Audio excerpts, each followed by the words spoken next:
Hallelujah. ആവർത്തന പുസ്തകം 4-ാം അധ്യായത്തില് 1 തുടങ്ങിയിട്ട്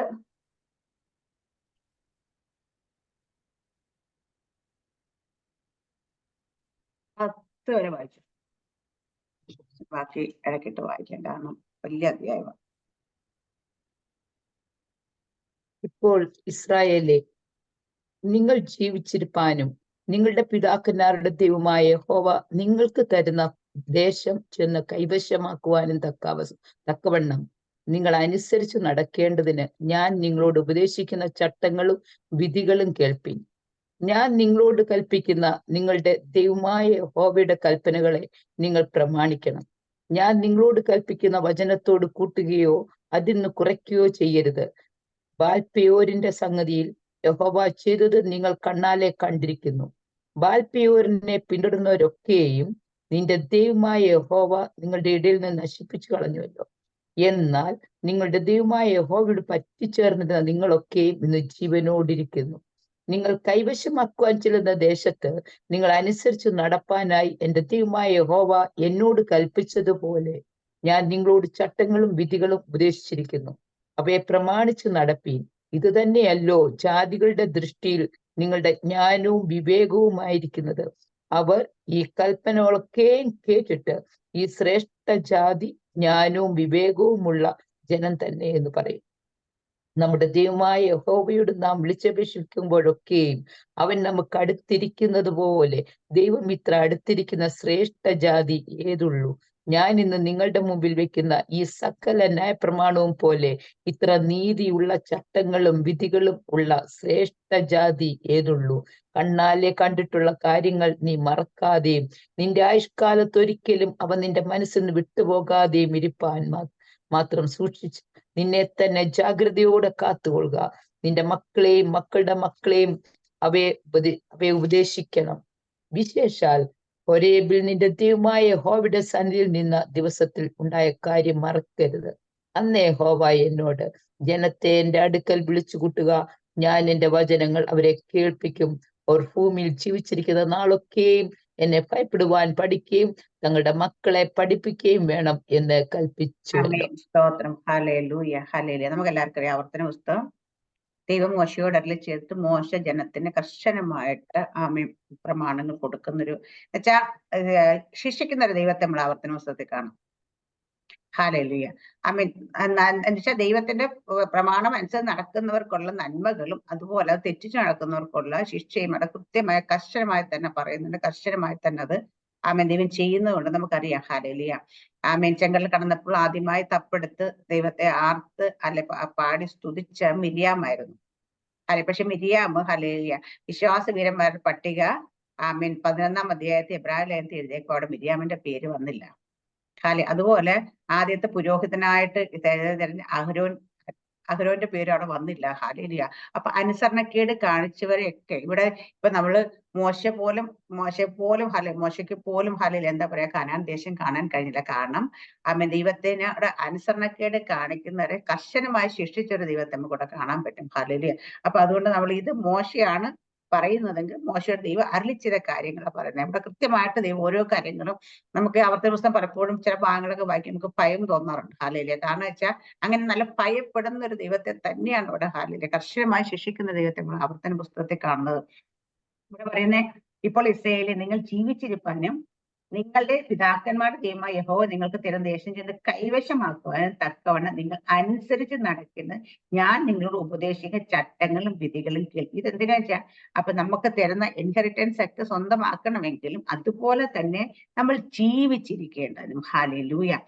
നമ്മൾ ജീവിച്ചിരിക്കേണ്ട അതിന് ചെന്ന് കൈവശം തക്കവണ്ണം നിങ്ങൾ പിതാക്കൾ ദൈവം യഹോവ തരുന്ന ദേശം ചെന്ന് കയ്യിൽ തക്കവണ്ണം അനുസരിച്ച് നടക്കുന്നത് നിങ്ങൾ ഉപദേശിക്കുക. അപ്പൊ അനുസരിച്ച് നടക്കാൻ വേണ്ടിയിട്ട് ദൈവത്തിന്റെ ഉപദേശം കിട്ടും, ചുമ്മാ കാണാൻ വേണ്ടിയിട്ടില്ല. ഇപ്പൊ അനുസരിച്ച് നടക്കണം. നമ്മളോട് കേട്ട വാക്തത്വങ്ങൾ നമ്മൾ സ്വന്തമാക്കണമെങ്കിൽ ദൈവത്തിന്റെ ചട്ടങ്ങളും പ്രമാണങ്ങളും അനുസരിച്ച് നടക്കണം.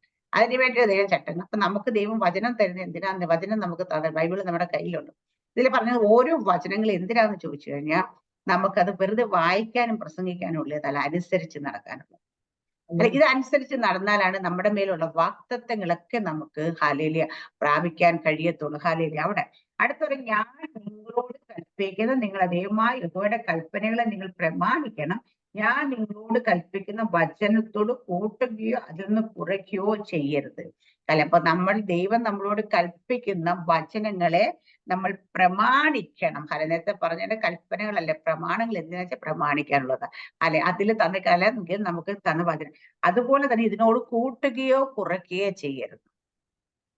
വെളിപ്പാട് പുസ്തകം കൃത്യമായിട്ട് എഴുതിയിട്ട് കൂട്ടുകയോ കുറയ്ക്കുകയോ ചെയ്യുന്നവർക്ക് എന്ത് സംഭവിക്കുന്നു. ഇവിടെ പറഞ്ഞു കൂട്ടുകയോ കുറയ്ക്കുകയോ ചെയ്യരുത്. ഹാലയിലെ കാരണം ദൈവം തന്നിട്ട് നമ്മുടെ ഇഷ്ടത്തിനനുസരിച്ച് ഇത് കുറച്ചൊക്കെ മാറ്റി വെക്കാം കേട്ടോ, അല്ലെങ്കിൽ ഇത് നമുക്ക് വേണ്ട കേട്ടോ, ഇത് അങ്ങനെ ചൂസ് ചെയ്യാനുള്ളതല്ല നമുക്ക്. ഹാലയിലിയ ഇത് പറഞ്ഞ എല്ലാ വചനങ്ങളിലും ഹാലയിലിയ നമുക്ക് പ്രമാണിക്കാനുള്ളതാണ്. അങ്ങനെ പ്രമാണിച്ചാൽ മാത്രമേ നമ്മൾ അനുഗ്രഹിക്കപ്പെടത്തുള്ളതാണ് ഇവിടുത്തെ സബ്ജക്റ്റ്. അതാണ് അടുത്ത പറഞ്ഞ ബാൽപെയോറിന്റെ സംഗതിയിൽ യഹോവ ചെയ്ത് നിങ്ങൾ കണ്ണാലെ കണ്ടിരിക്കുന്നു. ഞാൻ ബാൽപെയോറിനെ പിന്തുടർന്ന് നോക്കി നിന്റെ ദൈവമായ യഹോവ നിങ്ങളുടെ ഇടയിൽ നിന്ന് നശിപ്പിച്ച് കളഞ്ഞുവല്ലോ. അപ്പം ഹാലയിലെ അന്യജാതിക്കാരുടെ ദൈവങ്ങളെ പിന്തുടരുന്നവരെയൊക്കെ ദൈവം നശിപ്പിച്ചു കളയും. ഒരു ദാക്ഷിണ്യമില്ല ഹാലലിയ ദൈവത്തിന്റെ ഹാലലിയ. ഇപ്പോഴും ഞാൻ പറയാം, ഈ പ്രളയമായിട്ടും മഴയായിട്ടും ഓരോ സ്ഥലങ്ങളിൽ ഹാലലിയ ദൈവത്തിന് പ്രകൃതിക്ഷോഭങ്ങളായിട്ടും ഒക്കെ നമ്മൾ കാണുന്നത് എന്തുകൊണ്ടാന്ന് വെച്ചാൽ ദൈവത്തിന്റെ കോപം തന്നെ, ദൈവം നശിപ്പിച്ചു കളയുന്നത് തന്നെയാണ്.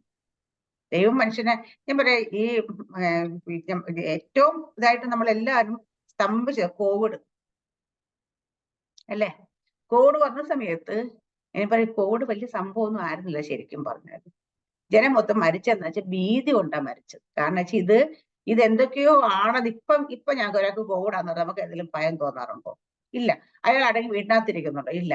ഇപ്പൊ നമ്മുടെ ഇടയിൽ തന്നെ ഇറങ്ങി നടക്കുന്നത് എത്രയോ പേർക്ക് കോവിഡുണ്ട് ഹാലിലെ. കാരണം വെച്ചാൽ അതൊരു പനി പോലെ കാണുന്നുള്ളൂ ഹാലിലെ. കാരണം അതിന് അന്ന് ആൾക്കാർ മൊത്തം മരിച്ചതിന് ഈ ഭീതിയാണ് ഹാലിലെ. കാരണം ഇതിനെക്കുറിച്ച് രോഗത്തെ കുറിച്ച് കേട്ട് ആൾക്കാർ തൊട്ടാ പ്രശ്നം, നോക്കിയാ പ്രശ്നം, അടുത്തൂടെ പോയാ പ്രശ്നം എന്നുള്ള രീതി പറഞ്ഞിട്ട് ആ ഭയമാണ് പല ആൾക്കാരെയും ഇത്ര. പക്ഷെ ഞാൻ പറയാം, ആ ഭയം, രോഗത്തെ കുറിച്ച് വലിയൊരു ഭയം വന്നപ്പം എന്തോരം പ്രിക്കോഷൻസ് മനുഷ്യരെടുത്തു. മുറിക്കുള്ളിൽ കയറി അടച്ചിരുന്ന് ആരെയും കാണാതിരുന്ന് ഹാലയിലിയ തൊടാതിരുന്ന്, അല്ല സംസാരിക്കുന്ന പുറത്തിറങ്ങാതിരുന്ന് ഇത്ര നാളുകൾ ലോക്ക്ഡൌൺ വന്ന് ഇതെല്ലാം വന്ന് ലോകം മുഴുവൻ സ്തംഭിച്ച ഒരവസ്ഥയിലേക്ക്. എന്തുകൊണ്ടാണ് ഒരു മരണത്തെ ഒരു ഭയപ്പെട്ടതുകൊണ്ട്. ഞാൻ ഇത്ര മരണത്തെ ഭയമുള്ള ജനത്തിന് ഹാലയിലിയ എന്തുകൊണ്ട് അത് ഈ നശിച്ചു പോകുന്ന ഈ മണ്ണായിരിക്കുന്നത്, ഈ ശരീരം, നമ്മുടെ ഈ ശരീരം മണ്ണിൽ നിന്ന് എടുത്ത വെറും പൊടിയാണ്. ഈ പൊടിയെ ഇത് മണ്ണിലേക്ക് ഇട്ട 3 ദിവസം കൊണ്ട് ദ്രവിച്ച് അതിനകത്തോട്ട് ചേരാൻ തുടങ്ങും. ഹാലയിലെ പുഴു അരിച്ച് പയ്യെ അതിനകത്ത് മണ്ണ്. ആ ശരീരത്തിനെ കുറിച്ച് ഓർത്തിട്ട് ഇത്ര ഭയപ്പെട്ട മനുഷ്യരുണ്ടെങ്കിൽ ഹാലയിലെ നിത്യമായ ഒരു മരണത്തെ കുറിച്ച് എന്തുകൊണ്ട് ആൾക്കാർ ചിന്തിക്കുന്നില്ല?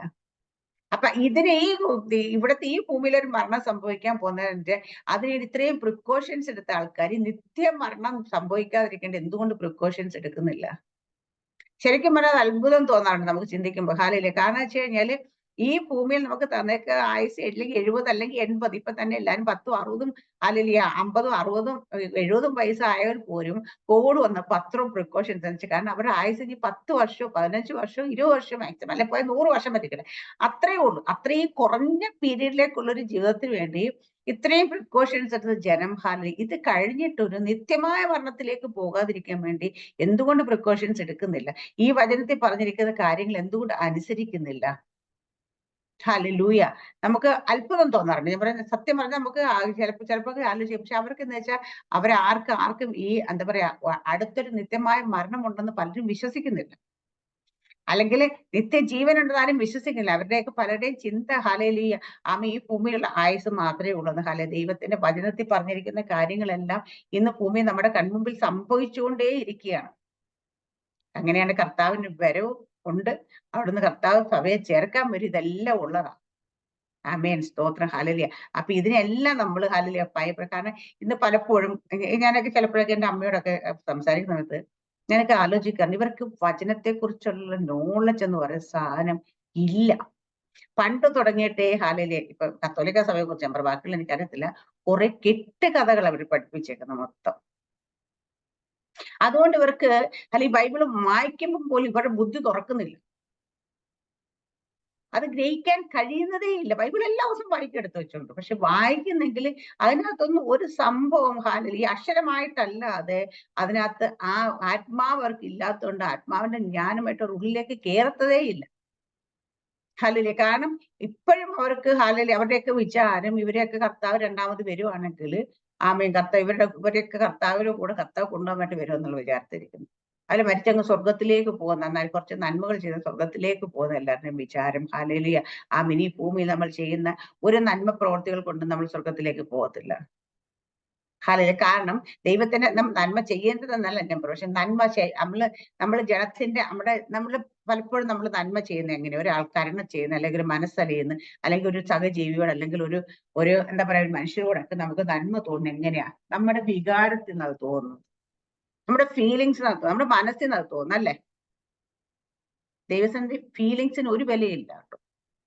കാരണം ഫീലിങ്സ് അല്ല ദൈവം മാർക്കിടുന്നത്. ദൈവം മാർക്കിടുന്നത് ആത്മാവ് പറയുന്ന അനുസരിക്കുമ്പോഴാണ്, ആത്മാവിനെ അനുസരിച്ച് ദൈവത്തിന്റെ വചനത്തെ അനുസരിക്കുമ്പോഴാണ് ദൈവം മാർക്ക്. ഇപ്പൊ നമ്മള് ഹാലയില് നമ്മൾ എന്താ പറയാ ചാരിറ്റി ചെയ്യാറുണ്ട് പലരും, വിശക്കുന്നതിന് ഭക്ഷിക്കാൻ അങ്ങോട്ട്. അത് ദൈവത്തിന്റെ വചനം. ഈ വചനം നമ്മുടെ ഫീലിങ്സ് എന്ന് കൊടുക്കരുത് ഒരിക്കലും.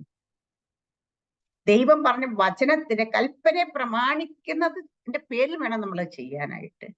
ഹാലയില് നമുക്ക് ഒരാളോട് മനസ്സലിയുന്നത് പുറമേ കണ്ടിട്ട് മനസ്സലിയുന്നതല്ല മനസ്സിൽ. കാരണം വെച്ചാൽ അത് നമ്മുടെ മനസ്സ്, നമ്മുടെ ആ ഹൃദയത്തിനകത്ത് നിന്ന് വരുന്ന ഒരാളെ കാണുമ്പോൾ മനസ്സിൽ ഈ മനസ്സലിവ് എങ്ങനെയായിരിക്കണം നമ്മൾ മനസ്സലിയെന്ന് വെച്ചാൽ, നമ്മളോട് കർത്താവ് പറഞ്ഞ വചനമാണ് നിന്നെ പോലെ നിന്റെ സഹോദരനെ സ്നേഹിക്കണമെന്നുള്ള ആ വചനത്തിന്റെ വെളിപ്പാട് നമുക്ക് മനസ്സലിയണം. അതാ ഞാൻ പറയാം, നമ്മൾ ചെയ്യുന്ന കാര്യങ്ങൾ പലപ്പോഴും നമ്മൾ ചെയ്യുന്ന പല കാര്യങ്ങളും നമ്മുടെ ഫീലിങ്സിൽ ചെയ്യുന്നുണ്ട്. നമുക്ക് ഹൃദയത്തിൽ സന്തോഷം തരുന്ന കാര്യങ്ങൾ ചെയ്യുന്നുണ്ട്. ഹല്ലേലൂയ. അപ്പൊ അത് സന്തോഷം തരുന്ന കാര്യങ്ങൾ ചെയ്യുന്നത് കൊണ്ട് ഹല്ലേലൂയ. ദൈവസന്നിധി അതിന് മാർക്കില്ല. ദൈവസന്നിധി അതിന് ഹല്ലേലൂയ യാതൊരു വില. കാരണം നമ്മൾ നമ്മുടെ ഹൃദയത്തെ സന്തോഷിപ്പിക്കാൻ വേണ്ടി ചെയ്യുന്നത്. ദൈവത്തിന്റെ ഹൃദയത്തെ ദൈവത്തിന്റെ വചനം പ്രമാണിക്കാൻ വേണ്ടിയിട്ടല്ല അത് ചെയ്യുന്നത്. അപ്പൊ ഈ രണ്ടും തമ്മിൽ ഭയങ്കര വ്യത്യാസമുണ്ട്. ഹല്ലേലൂയ. ഇവിടെ പറയുന്ന ഞാൻ നിങ്ങളോട് കൽപ്പിക്കുന്ന നിങ്ങൾ ദൈവമായ ഇവിടെ കൽപ്പനയെ നിങ്ങൾ പ്രമാണിക്കണം. ഞാൻ നിങ്ങളോട് കൽപ്പിക്കുന്ന വചനത്തോട് കൂട്ടി അന്ന് കുറയ്ക്കുക ചെയ്ത് ബാൽപേരുടെ സംഗതി യഹോവ ചെയ്ത് നിങ്ങൾ കണ്ണാലെ കണ്ട് ബാൽപേരിനെ പിന്തുണയ്ക്കുകയും ചെയ്യും. നിങ്ങളുടെ ദൈവമായ യഹോവ നിങ്ങളുടെ ഇടയിൽ നശിപ്പിച്ച് കളഞ്ഞുവല്ലോ. ഹല്ലേലൂയ. അടുത്ത പറയുന്നത്, എന്നാൽ നിങ്ങളുടെ ദൈവമായ യഹോവയോട് പറ്റിച്ചേർന്നിരുന്ന നിങ്ങളെ ഒക്കെയും ഇന്ന് ജീവനോടിരിക്കുന്നു. ദൈവത്തോട് പറ്റിച്ചേർന്നിരുന്നവരൊക്കെ ഇന്ന് ജീവനോടിരിക്കുന്നു. നമ്മൾ ജീവനോടിരിക്കുന്നതിന്റെ കാരണം നമ്മൾ കഴിച്ച ഭക്ഷണത്തിന്റെ, അല്ലെങ്കിൽ നമ്മുടെ ആരോഗ്യത്തിന്റെ, അല്ലെങ്കിൽ നമ്മളെ എന്താ പറയാ വൈറസിന് കണ്ടപ്പോൾ പേടിയായിട്ടോ ഒന്നും അല്ല. ഹല്ലേലൂയ. അല്ലെങ്കിൽ വണ്ടിയൊക്കെ ഓടിച്ച് ചീറി പാഞ്ഞു പോകുന്ന റോഡിൽ കൂടെ ഒക്കെ വണ്ടിയൊക്കെ ഓടിച്ചു വെപ്പോൾ നമ്മുടെ ഡ്രൈവിങ്ങിന്റെ മിടുക്കൊന്നും അല്ല നമ്മൾ ഇന്ന് ജീവനോടിരിക്കുന്നത്. കാരണം ഇന്ന് ജീവനോടിരിക്കുന്നതിന്റെ കാരണം ദൈവത്തോട് പറ്റിച്ചേർന്നിരിക്കുന്നത് തന്നെയാണ്. ഹല്ലേലൂയ.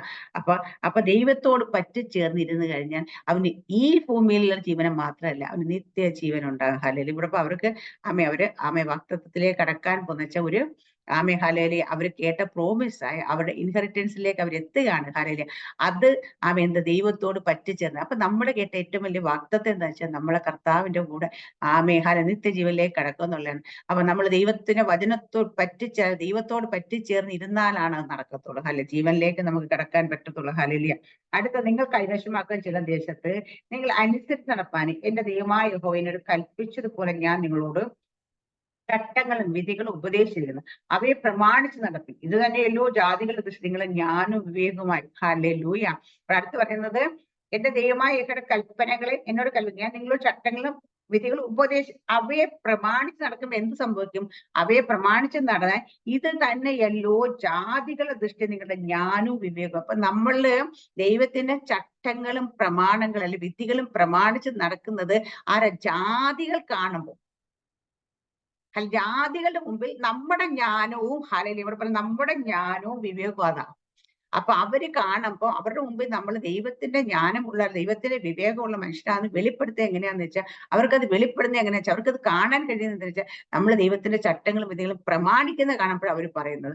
അവർക്കത് മനസ്സിലാകുന്നത് ഇവര് ജ്ഞാനം വിവേകമുള്ള ആ ദൈവത്തിന്റെ മക്കൾ തന്നെ കേട്ടോ എന്ന് പറയുന്നത്. ഹാലല്ലേ. അപ്പൊ അല്ലാതെ നമ്മൾ അവരെക്കാട്ടും ഒരു വ്യത്യാസമില്ലാത്ത രീതി നമ്മൾ നടക്കുകയാണെങ്കിൽ, നമ്മുടെ വേഷത്തിലായാലും നമ്മുടെ സംസാരത്തിലായാലും മറ്റുള്ള കാര്യങ്ങളിലാണെങ്കിൽ എല്ലാത്തിലും ഒരു വ്യത്യാസം അവർക്ക് തോന്നുന്നില്ല എങ്കിൽ ഹല്ലേലൂയ, എന്താ വെച്ചാൽ നമ്മളോട് സംസാരിക്കുമ്പോൾ അവർക്ക് മനസ്സിലാകണം. ഒരു 5 മിനിറ്റ് സംസാരിച്ച് മനസ്സിലാകണം ഇത് ദൈവത്തിന്റെ പൈതലാണെന്ന് അവർക്ക് മനസ്സിലാകണം. അത് നമ്മുടെ അപ്പൊ നമ്മളതിൽ ഓരോ കാര്യങ്ങൾ ചെയ്യുമ്പോഴും നമ്മളെ നോക്കി ജനം പഠിക്കും. അത് അവർക്ക് ജാതികളുടെ മുമ്പിൽ നമ്മൾ ജ്ഞാനവും വിവേകവും അവർക്ക് മനസ്സിലാകാൻ വേണ്ടിയിട്ട് നമ്മൾ ദൈവത്തിന്റെ ചട്ടങ്ങളും വിധികളും പ്രമാണിച്ച് നടക്കുക തന്നെ ചെയ്യണം. അപ്പൊ നമ്മൾ ജീവിക്കുന്ന എപ്പോഴും നമ്മൾ മനസ്സിലാക്കേണ്ടത് നമ്മൾ ജീവിക്കുന്ന ഈ ലോകത്തിൽ തന്നെയാണ്. ഈ ലോകത്തിൽ തന്നെ നമ്മൾ ദൈവരാജ്യത്തിൽ. അപ്പൊ ഈ ലോകക്കാർ നമ്മുടെ ചുറ്റുപാട് നിൽപ്പുണ്ട്. അപ്പൊ ഈ ചുറ്റുപാട് നിൽക്കുന്ന ലോകക്കാർ നോക്കുമ്പോൾ ഹല്ലേലൂയ, നമ്മൾ അവരെ പോലെ ഒരാളാകാതിരുന്നാൽ മാത്രമേ അവർക്ക് നമ്മളെ കാണുമ്പോൾ എന്തെങ്കിലും പ്രത്യേകത തോന്നത്തുള്ളൂ. നമ്മൾ അവരെ പോലെ തന്നെയാണ്, അവരെന്തൊക്കെ ചെയ്യുന്നു അതുപോലെ നമ്മൾ ചെയ്യുകയാണെങ്കിൽ ഒരു വ്യത്യാസം അവർക്ക് നമുക്കില്ല. ഹല്ലേലൂയ. അപ്പൊ നമ്മൾ അവരെ പോലെ ആകരുത്. അവരോട് എന്നാൽ ലോകത്തിൽ നിന്ന് ഓടിയിട്ട് മാറിയിട്ടല്ല നമ്മൾ ജീവിക്കുന്നത്. നമ്മൾ ആ ലോകത്തിൽ അവരുടെ ഇടയിൽ തന്നെ നിൽക്കുമ്പോഴും അവരിൽ ഒരാളായിട്ട് മാറാനല്ല. ഹല്ലേലൂയ. ആമേൻ. കഴിഞ്ഞ ദിവസം ഞാൻ ഇങ്ങനെ എബി എബ്രഹാം പാസ്റ്ററുടെ മെസ്സേജ് കേട്ടിരുന്നപ്പം ആമേന്റെ നമ്മൾക്കുള്ള പ്രത്യേകതയെ കുറിച്ച് പറഞ്ഞു നമ്മൾ ഈ ലോകത്തിൽ ജീവിക്കുമ്പോൾ നമ്മൾ ലോകക്കാരായിട്ടല്ല ജീവിക്കുന്നത്. ഒന്നാമത്തെ പ്രത്യേകത. ഹല്ലേലൂയ. അപ്പൊ നമ്മൾ ലോകത്ത് ജീവിക്കല്ലോ. പിന്നെ നമ്മൾ ഈ ഭൂമിയിൽ നമ്മൾ ഇവിടെ ജീവിക്കുന്ന സമയത്ത് തന്നെ എനിക്കൊന്ന് മറ്റൊരു ജീവിതത്തിനായി കാത്തിരിക്കുന്നവരാണ്. ഹല്ലേലൂയ. അതുപോലെ നമ്മൾ ഈ ഭൂമിയിൽ തന്നെ ജീവിക്കുമ്പോൾ ആമേൻ, നമ്മൾ മറ്റൊരു നമ്മളിന്ന് ജീവിക്കുന്ന ഇവിടെയാണെങ്കിൽ പക്ഷെ മറ്റൊരു നമുക്ക് വേണ്ടി ഒരുങ്ങുന്ന ഒരു സംഭവമുണ്ട്. നമ്മൾ അതിനു വേണ്ടി അങ്ങനെ കുറച്ച് കാര്യങ്ങൾ ഇങ്ങനെ പറയുന്നത്. അപ്പൊ ഇതിൽ ഒന്നാമത് നമ്മൾ ലോകത്തിൽ ജീവിക്കുമ്പോൾ ലോകക്കാരായിട്ടല്ല നമ്മൾ ജീവിക്കുന്നത്. അപ്പൊ നമ്മൾ അപ്പൊ അതുകൊണ്ട് ലോകക്കാരുടെ മുമ്പിൽ നമ്മളെ വ്യത്യസ്തമാക്കുന്ന നമ്മൾ പ്രമാണിക്കുന്ന ചട്ടങ്ങളും പ്രമാണങ്ങളുമാണ്. അത് കഴിഞ്ഞ ശേഷം പറയുന്നു, എന്നിട്ട് അവർ കൽപ്പനകളൊക്കെ കേട്ടിട്ട് ഈ ശ്രേഷ്ഠ ജാതി ഞാനും ഇവയുള്ള ജനം തന്നെ എന്ന് പറയും. അപ്പൊ അവര് നമ്മളെ കുറിച്ച് ജ്ഞാനവും വിവേകമുള്ള ജനമെന്ന് പറയണമെങ്കിൽ, പക്ഷെ ഇപ്പോൾ ഹല്ലേലൂയ പറയുന്നത് ജ്ഞാനവും വിവേകമുള്ള ജനം എന്നല്ല പറയുന്നത്. പലപ്പോഴും പലരും പറയുന്നത് അയ്യോ ഇത്രത്തോളം ഇങ്ങനൊരു സംഭവത്തിന് ഇങ്ങനൊരു പലരും ഉപയോഗിക്കുന്ന വേർഡ് കൾട്ട് ഞങ്ങൾ കണ്ടിട്ടില്ല എന്ന്. ഹല്ലേലൂയ. കാരണം വെച്ച് കഴിഞ്ഞാൽ അങ്ങനെ പറയാൻ ഇടയാക്കുന്നതും നമ്മുടെ ജീവിത രീതി തന്നെയാണ്. നമ്മുടെ വായിൽ നിന്ന് വരുന്ന വാക്കുകളും നമ്മുടെ പ്രവൃത്തിയും തന്നെ.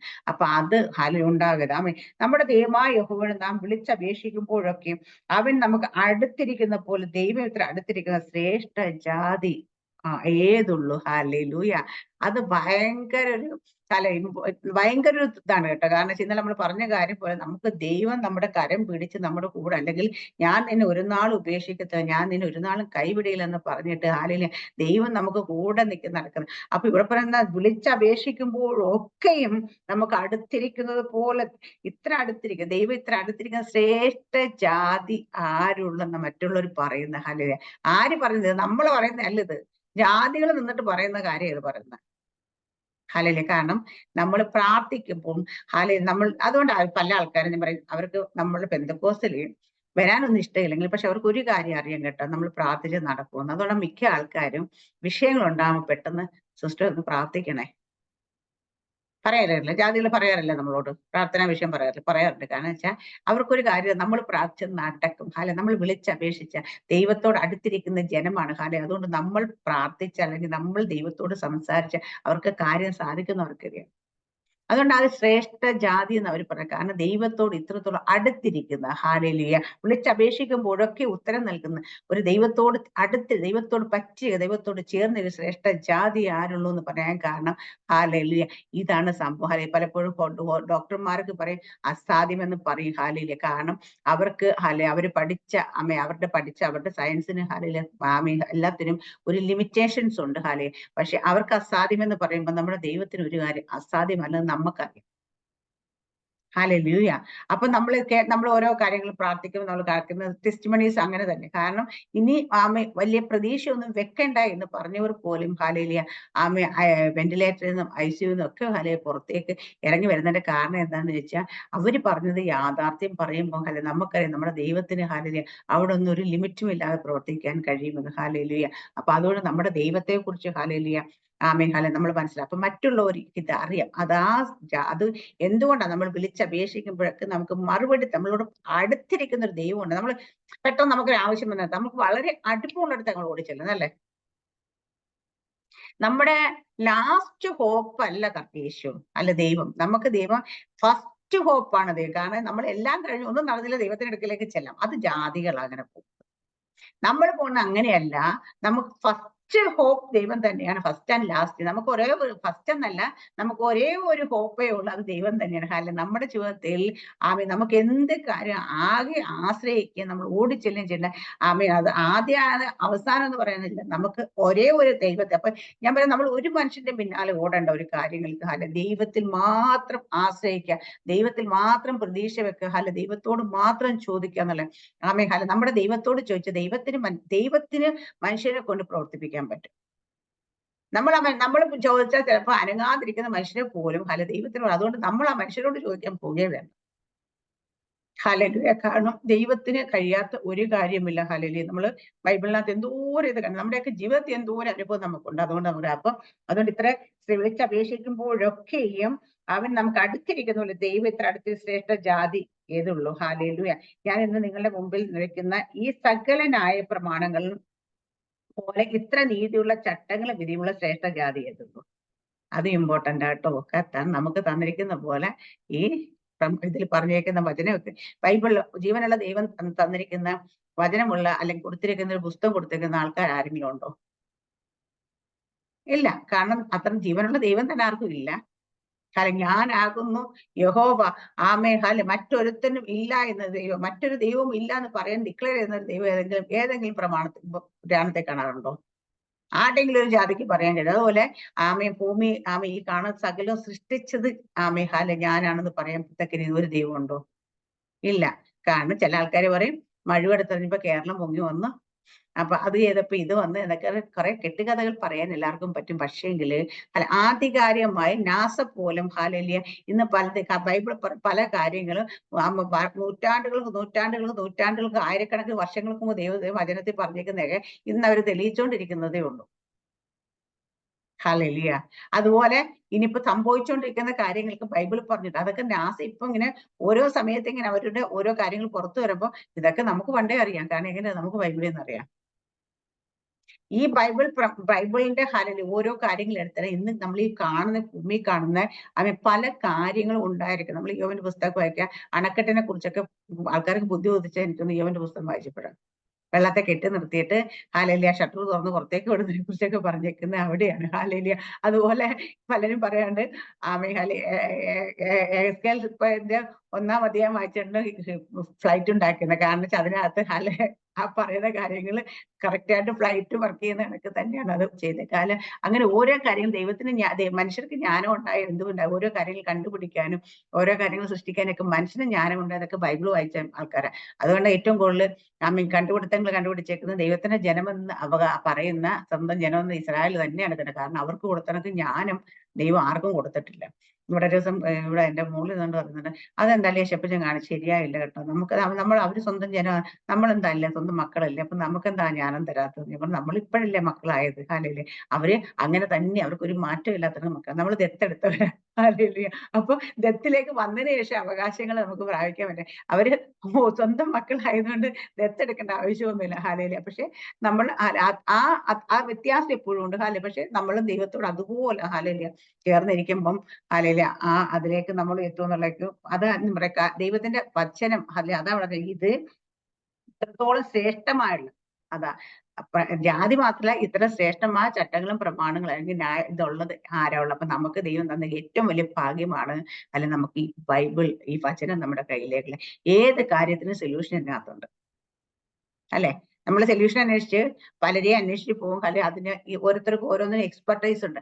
ആ കാര്യങ്ങൾ അന്വേഷിക്കും. പക്ഷെ നമുക്കുള്ള എന്ത് വിഷയം വന്നാലും, രോഗം വന്ന എവിടെയുണ്ട്, സാമ്പത്തിക ബുദ്ധിമുട്ട് വന്ന ഇവിടെയുണ്ട്, കുടുംബ പ്രശ്നം വന്ന ഇവിടെയുണ്ട്, മറ്റ് എന്ത് വിഷയം നമ്മുടെ ജീവിതത്തിൽ വന്നാലും, പ്രകൃതിക്ഷോഭം വന്ന ഇവിടെയുണ്ട്, എന്ത് വന്നാലും അതിനുള്ള സൊല്യൂഷൻസ് നമ്മുടെ ബൈബിളിലുണ്ട്. ഇത് വായിച്ചാൽ മാത്രം.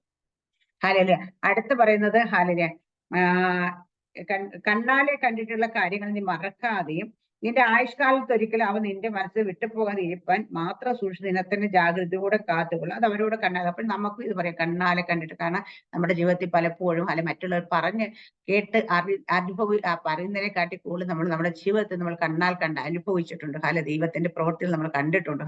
അത് മറന്നു നമ്മുടെ ജീവിതത്തിൽ ഇന്ന് നിൽക്കുന്ന പ്രതിസന്ധിയെ നോക്കാതെ ഇന്നലകളെ നമുക്ക് വേണ്ടി പ്രവർത്തിച്ച് ദൈവത്തെ ഓർത്താൽ മതി. ഇന്നലകളിൽ നമ്മൾ നടത്തിയ ദൈവത്തെ ഒന്ന് ഓർത്താൽ മതി. ഇതിനെക്കാട്ടി വലിയ പ്രശ്നത്തിൽ കൂടെ, പ്രയാസത്തിൽ കൂടെ, ജീവിതത്തിൽ പല സാഹചര്യത്തിൽ കൂടെ കടന്നു പോയപ്പോൾ നമ്മളെ കൂടെ നിന്ന് നമ്മുടെ കരം താങ്ങി നമ്മളെ നടത്തിയ ഒരു ദൈവത്തെ ഓർത്താൽ മതി വലിയ പ്രശ്നത്തിലൊക്കെ ഇരിക്കുന്ന സമയത്ത്. അപ്പൊ നമുക്ക് തോന്നും, ദൈവമേ, ഇന്നലകളിൽ എന്നെ അങ്ങനെ ഇറങ്ങി വന്ന് വിടുവിച്ച ദൈവം ഉണ്ടെങ്കിൽ ഇന്നും വിടുവിക്കാൻ പറ്റും, നാളെയും പറ്റും. അതുകൊണ്ട് നമ്മൾ അതിനെക്കുറിച്ചൊന്നും ഓർത്ത് ഭാരപ്പെടത്തില്ല. അത് ഓർത്താൽ മതി. ഓർക്കണമെന്ന് പറയുന്നത് നിന്റെ മക്കളെയും മക്കളുടെ മക്കളെയും ഉപദേശിക്കണം. ഹല്ലേലൂയ, ആമേൻ. നമ്മൾ എന്ത് ചെയ്യണം? നമ്മൾ പഴയ കാര്യങ്ങളൊക്കെ ഓർത്തിട്ട് ചുമ്മാ ഇരുന്നപ്പോലെ നമ്മൾ നമ്മുടെ മക്കൾക്കും മക്കളുടെ മക്കൾക്കും നമ്മൾ പറഞ്ഞു കൊടുക്കണം. ഹല്ലേലൂയ, നമുക്ക് വേണ്ടി പ്രവർത്തിക്കണം. ഏത് അവസരത്തിൽ നമ്മൾ വിളിച്ചാൽ നമുക്ക് വേണ്ടി ഇറങ്ങി വരുന്ന ഹല്ലേലൂയ ദൈവത്തെ കുറിച്ച് നമ്മുടെ മക്കളോടും മക്കളുടെ മക്കളോടും പറഞ്ഞു കൊടുക്കണം. ഹല്ലേലൂയ, നമ്മുടെ ജീവിതത്തിൽ നമ്മുടെ അനുഭവങ്ങൾ ദൈവത്തോട് മക്കളോട് പറയുമ്പോൾ അവർക്ക് എന്താ അവർ കേൾക്കുമ്പോൾ അവരുടെ ഹൃദയത്തിൽ പറയും, എന്റെ അമ്മയ്ക്ക് വേണ്ടി ഇറങ്ങി വന്ന ദൈവം കൊണ്ട് എനിക്ക് വേണ്ടി ഇറങ്ങി വരും അല്ലേ. നമ്മൾ നമ്മുടെ ജീവിതത്തിൽ പ്രവർത്തിച്ചെങ്കിൽ മറ്റുള്ളവർക്കല്ല, നമ്മുടെ ജീവിതത്തിൽ വെളിപ്പെട്ട ദൈവത്തിന്റെ പ്രവൃത്തികളെ കുറിച്ച് നമ്മൾ പറഞ്ഞു കൊടുക്കും തോറും അവരുടെ ഹൃദയത്തിൽ വിശ്വാസം ഉറക്കുക. അപ്പോൾ നമ്മൾ അദ്ദേഹത്തെ പിള്ളേർ മുമ്പ് കർത്താവേ എന്നാലും ചെയ്തില്ല, ഇത് ചെയ്തില്ല, അത് തരുന്നില്ല, ഇത് പിറുപിറുക്കുകയാണെങ്കിൽ അവരും കേട്ട് പഠിക്കുന്ന ഇതായിരിക്കും. അപ്പൊ അവരുടെ ജീവിതത്തിൽ നമ്മൾ നിൽക്കുന്ന ഏത് സാഹചര്യം പിള്ളേർ നമ്മളോട് ചിലപ്പോഴും ക്വസ്റ്റ്യൻ ചോദിക്കും, അമ്മ ഇത്ര നാൾ പ്രാർത്ഥിച്ചിട്ട് എന്താന്ന് ചോദിക്കുമ്പോൾ അന്നേരം നമ്മൾ പറഞ്ഞു കൊടുക്കും, ഇന്നലെ എനിക്ക് വേണ്ടി പ്രവർത്തിച്ച ഒരു ദൈവമുണ്ട്, എന്നെ ഇതുവരെ നടത്തിയൊരു ദൈവം. അപ്പൊ ആ ദൈവം ഇന്നും നടത്താൻ, ഇനി നാളെ നടത്താൻ, എപ്പോഴും നടത്താൻ ശക്തനാണ് നമ്മൾ അവർക്ക് പറഞ്ഞു കൊടുക്കുക തന്നെ വേണം. മക്കളോടും മക്കളും വിശേഷ കോരബിൽ നിന്റെ ദൈവമായ യഹോവയുടെ സന്നിധിയിൽ ഇന്ന ദിവസം ഉണ്ടായ കാര്യം മറക്കരുത്. അത് യഹോവ എന്നോട് ജനത്തെ എന്റെ അടുക്കൽ വിളിച്ചു കൂട്ടുക, ഞാൻ എന്റെ വചനങ്ങൾ അവരെ കേൾപ്പിക്കും. അവർ ഭൂമിയിൽ ജീവിച്ചിരിക്കുന്ന നാളൊക്കെയും എന്നെ ഭയപ്പെടുവാൻ പഠിക്കുകയും തങ്ങളുടെ മക്കളെ പഠിപ്പിക്കുകയും വേണമെന്ന് കൽപ്പിച്ചുവല്ലോ. അപ്പൊ ഭൂമിയിൽ ജീവിച്ചിരുന്ന കാലത്തൊക്കെയും ദൈവത്തെ നമ്മൾ ഭയപ്പെടണം. നമ്മുടെ മക്കളെയും നമ്മുടെ മക്കളുടെ മക്കളെ അത് പഠിപ്പിക്കുകയും വേണം. ഹല്ലേലൂയ, ദൈവത്തെ. ഹല്ലേലൂയ. അതിനെക്കുറിച്ച് അതുകൊണ്ട് ആ പ്രമാണം നമുക്ക് തന്നിട്ടുള്ള ന്യായപ്രമാണങ്ങൾ നമുക്ക് തന്നിരിക്കുന്ന വചനമാണ്, നമുക്ക് പ്രമാണങ്ങളല്ല. പക്ഷെ അത് നമ്മൾ മക്കളെയും മക്കളുടെ മക്കളെയും എപ്പോഴും അവർക്ക് വചനം തന്നെ പഠിപ്പിച്ചു കൊടുക്കണം. 15-ാം വാക്യം, നിങ്ങൾ നന്നായി സൂക്ഷിച്ചുകൊള്ളും. യഹോവ ഹോരേബിൽ തീയുടെ നടുവിൽ നിങ്ങളോട് അരുളി ചെയ്ത് നാളെ നിങ്ങൾ രൂപമൊന്നും കണ്ടിട്ടില്ല. അതുകൊണ്ട് നിങ്ങൾ ആണിന്റെ എങ്കിലും പെണ്ണിന്റെ എങ്കിലും സാദൃശ്യമുള്ള ഭൂമിയിൽ യാതൊരു മൃഗത്തിന്റെ സാദൃശ്യം, ആകാശപ്പർ യാതൊരു പശുവിനെ സാദൃശ്യം, ഭൂമിയിൽ യാതൊരു ഇരജാതി സാദൃശ്യം, ഭൂമിക്ക് കീഴെ വെള്ളത്തിന് യാതൊരു മത്സ്യത്തിന്റെ സാദൃശ്യം, ഇങ്ങനെ യാതൊന്നിന്റെ പ്രതിമയെ വിഗ്രഹം ഉണ്ടാക്കി ഭക്ഷണത്തിന് പ്രവർത്തിക്കില്ല. ഹല്ലേലൂയ. ആകാശ സൈന്യങ്ങളായ സൂര്യനെ ചന്ദ്രനെ ഒന്നും ഉണ്ടാക്കുന്ന നക്ഷത്രങ്ങൾ ഉണ്ടാക്കില്ല. ഇങ്ങനെ കുറെ കാര്യങ്ങളുടെ പറഞ്ഞു വന്നിട്ട് ഹല്ലേലൂയ, ആമേൻ. ഞാൻ 21-ാം വാക്യത്തിന്റെ അർത്ഥം, ഞാൻ യോർദാൻ കടക്കിയില്ലെന്ന് നിന്റെ ദൈവമായ യഹോവ നിനക്ക് അവകാശമായിരിക്കുന്ന നല്ല ദേശം ഞാൻ ചെല്ലിയെന്ന് സത്യത്തിൽ. അപ്പം മോശ ഇതെല്ലാം പറഞ്ഞത്, മോശ പറഞ്ഞു എന്തുകൊണ്ട് ഇത് പ്രമാണം നിങ്ങൾ ഇപ്പൊ കൊടുക്കുക വെച്ചാൽ, മോശയുടെ ദൈവം പറയും നീ യോർദാൻ കടക്കത്തില്ല, നീ അക്കരയ്ക്ക് പോകത്തില്ല. അത് ഇവിടെ വെച്ച് കൊടുത്ത കാരണം മോശ എന്തുകൊണ്ടാണ് അനുസരണക്കേട് കാണിച്ചു. ചെറിയ അനുസരണക്കേടിന് പോലും ദൈവം ഹല്ലേലൂയ അന്ന് ശക്തമായിട്ട് ശിക്ഷിച്ചിരുന്നൊരു നമുക്ക് കാണുന്നത്. പിന്നെ 24-ാം പറയുന്ന വാക്യം, നിന്റെ ദൈവമായ യഹോവ ദഹിപ്പിക്കുന്ന അഗ്നിയുടെ തീഷ്ണതയുള്ള ദൈവം തന്നെ. ഇപ്പൊ നമ്മുടെ ദൈവമായ യഹോവ ആമേൻ ദഹിപ്പിക്കുന്ന അഗ്നിയായിരിക്കും ദൈവത്തെ കുറിച്ച് കൊണ്ട് നമ്മൾ കേൾക്കണം കേട്ടോ. ഹല്ലേലൂയ. അപ്പൊ അത് അതുകൊണ്ട് തീഷ്ണതയുള്ള ദൈവമാണ്. ആ ദൈവത്തെ കുറിച്ച് നമ്മൾ അറിയണം. ഞാനിത് ശരിക്കും പറഞ്ഞ പ്രതിവാക്യമായിട്ട് തന്നെ നമ്മൾ ചിന്തിക്കേണ്ട കാര്യം. പക്ഷെ ഇന്ന് സമയം നമ്മുടെ മുമ്പിലേക്ക് ഇല്ലാത്തതുകൊണ്ട് ഞാൻ ഇടയ്ക്കൊക്കെ ഓടിച്ചു പോവാണ്. 33 ഇടയ്ക്കെന്നല്ല, കണ്ടിന്യൂ പറയുന്നില്ല, 2-3 വാക്യങ്ങൾ പറഞ്ഞിട്ട് നമ്മൾ നിർത്താൻ പോവാ. 33-ാം വാക്യം, ഏതൊരു ജാതി എങ്ങനെ നീ കേട്ടതുപോലെ തീയുടെ നടുവിൽ സംസാരിക്കുന്ന ദൈവത്തിന്റെ ശബ്ദം കേൾക്കുകയും ജീവനോടിരിക്കുകയും ചെയ്തിട്ടുണ്ടോ? തീയുടെ നടുവിൽ സംസാരിക്കുന്ന, മോശ കണ്ട തീയുടെ നടുവിൽ സംസാരിക്കുന്ന ദൈവത്തെയാണ്. നമ്മൾ പലപ്പോഴും തീയുടെ അഗ്നിയായിരിക്കും ദൈവത്തെ നമ്മൾ അനുഭവിച്ചറിഞ്ഞിട്ട് നമ്മുടെ ശരീരത്തെ അല്ലെ. പ്രാർത്ഥിക്കുന്ന സമയത്തൊക്കെ ആ വിഷയം നമ്മൾ ഭയങ്കര തീയുടെ ചൂട് എനിക്ക് അത് ഭയങ്കരമായിട്ട് അനുഭവിച്ചറിയുന്നതാണ്. കാരണം ഞാൻ ശുശ്രൂഷിക്കുന്ന സമയത്തൊക്കെ ഹല്ലേലൂയ ഇപ്പൊ അത്രത്തോളം അത് വരുന്നത്. പക്ഷെ ഞാൻ നേരത്തെ ഞാൻ വചനം പറയാൻ നിന്നാൽ ഹല്ലേലൂയ ഞാൻ തീ ഒരു ശരീരത്തിനകത്ത് നമ്മൾ പെട്രോൾ ഡീസലൊക്കെ എടുത്ത് വെച്ച് കത്തിച്ച് എങ്ങനെ കത്തും അതുപോലെ തീ എന്റെ ശരീരത്തിൽ വ്യാപരിക്കാണ്. അത് തീ വ്യാപരിച്ചു കഴിഞ്ഞാൽ എന്റെ ശരീരത്തിൽ മാത്രമല്ല ചുറ്റുപാട് നിൽക്കുന്ന സകലിലേക്ക് ഇത് പടരും, സകലും തരും. അപ്പൊ അത്രത്തോളം തീ. അത് ഞാൻ പലപ്പോഴും പറഞ്ഞു, ഞാൻ ഇത് കഴിഞ്ഞും വചനമൊക്കെ സംസാരിച്ചു കഴിയുമ്പോൾ എന്റെ ശരീരത്തിനകത്ത് ആ തീ അണയ്ക്കാൻ പറ്റും അതുപോലത്തെ. ഞാൻ ചിലപ്പോഴൊക്കെ വെച്ചാൽ കുറെ തണുത്തുള്ള എടുത്താൽ ചിലപ്പോൾ ഞാൻ ഷവറിന്റെ അടിയിലേക്ക് പോയി വീട്ടിലാണെങ്കിൽ നമ്മൾ അത്ര നമുക്ക് ഈ തീ നമ്മൾ ഒരു കൂട് ഈ തീ നമ്മളെ കത്തി കത്തിച്ച് ദഹിപ്പിച്ച് കളയത്തില്ല ഹാലി. പക്ഷെ തീയെ നമ്മൾ അനുഭവിച്ചു. മോശ കണ്ട തീ മുൾപ്പടപ്പ് കത്തിക്കുന്ന തീ അവിടെ കാണുന്നുണ്ട് ഹാലി. അതുപോലെ അവിടെ ആ തീയെക്കുറിച്ച് അതുപോലെ ഹാലി. അപ്പൊ തീയുടെ നടുവിൽ സംസാരിക്കും ദൈവം ഹാലി. അപ്പൊ തീയുടെ നടുവിൽ സംസാരിക്കുക അന്ന് മുൾപ്പടപ്പിൽ സംസാരിക്കും. ഇന്ന് നമ്മളിൽ തീ കത്തുന്ന നമ്മളിൽ നിന്ന് ദൈവം സംസാരിക്കും. അപ്പൊ ദൈവം നമ്മളുടെ ആത്മാവ് മറ്റുള്ളവരോട് നമ്മളോട് സംസാരിക്കുന്നത് നമ്മുടെ ശരീരം കത്തുന്ന തീയായി മാറും. മുൾപ്പടവ് പോലെ ഈ ശരീരം ദഹിച്ചു പോകത്തില്ല. പക്ഷെ ഇതിനുള്ളിൽ ദൈവത്തിന്റെ തീ കത്തുന്നത് നമുക്ക് പലപ്പോഴും ശുശ്രൂഷിക്കുന്ന പലർക്കും അറിയാൻ പറ്റും. ഞാൻ അന്നേരമൊക്കെ ആലോചിക്കാണ് അങ്ങനെ മീൻസ് ദൈവത്തിന്റെ തീ ഇറങ്ങിക്കഴിഞ്ഞാൽ നമ്മൾ ഇത് കഴിയുമ്പോൾ ഭയങ്കര ടയർഡായി പോകും, ഭയങ്കര. അപ്പൊ ഞാൻ ഇങ്ങനെ ആലോചിക്കും, ദൈവമേ ഒരു ദിവസം 3-4 മീറ്റിങ്ങിനൊക്കെ കൂടെ നടക്കുന്ന ഒരു സ്ഥിതി എന്തായിരിക്കും. കാരണം വെച്ചാൽ എനിക്ക് പിന്നെ അത് കഴിഞ്ഞ് എനിക്ക് ഭയങ്കര ടയർഡായി പോകുമ്പോൾ നമ്മൾ കുറച്ച് നേരം കഴിയും നമ്മളൊന്ന് നോർമൽ ബോഡിയിലേക്ക് എത്താൻ വേണ്ടിയിട്ട് അതുപോലെ അനുഭവിക്കാറുണ്ട്.